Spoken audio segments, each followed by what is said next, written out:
இயேசுவே உம்மை ஆராதிக்கின்றோம், எம் வாழ்வை உமக்கு அளிக்கின்றோம், உம்மை அன்பு செய்கின்றோம்.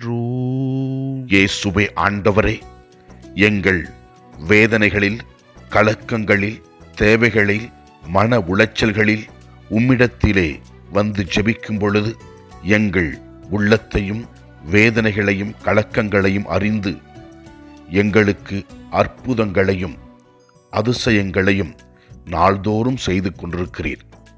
நீர் செய்கிற அனைத்து நன்மைகளுக்கும், நீர் கொடுக்கின்ற ஆசீர்வாதங்களுக்கும் நாங்கள் உமக்கு நன்றி கூறி உம்மை ஆராதிக்கின்றோம். முதல் வாசகத்திலே நாம் பார்க்கிறோம், இயேசு இந்த உலகத்தில் பிறந்து நமக்காக வாழ்ந்து சிலுவையில் அறையப்பட்டு மரித்து உயிர் தெழுந்தார் என்பதை பற்றி தெல்லம் தெளிவாக நமக்கு விளக்கி காட்டுகிறது. நாம் இவ்வாறு வாசிக்கின்றோம், இயேசுவை கடவுள் உயிர்த்தெழச் செய்து தமது வாக்குறுதியை நிறைவேற்றினார் என்று கூறுகிறது. இறைவன் கொடுத்த வாக்குறுதிகளை அவர் எப்போதும் நிறைவேற்றுகின்ற இறைவனாக இருக்கின்றார். ஆண்டவரிலே நம்பிக்கை வைத்து நாம் ஜெபிக்கும் பொழுது ஆண்டவர் நமக்கு ஆசீர்வாதத்தை கொடுப்பார்.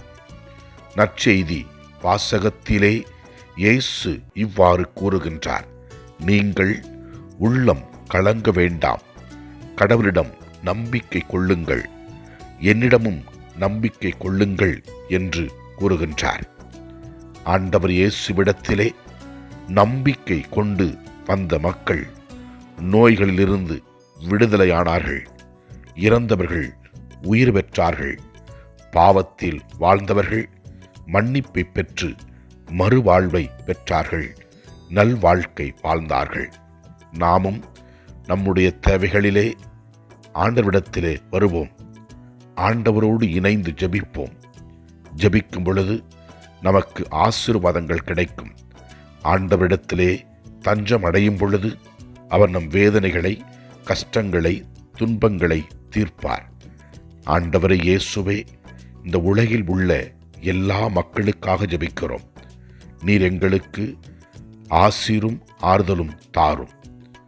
ஆண்டவரை நோக்கி நம்முடைய தனிப்பட்ட தேவைகளுக்காக ஜெபிப்போம். எல்லாம் அல்ல இறைவன், தந்தை, மகன், தூயாவியார் நம்ம ஒவ்வொருவரையும் ஆசீர்வதிப்பாராக. இயேசுவுக்கு புகழ். மரியே வாழ்க. ஆமென்.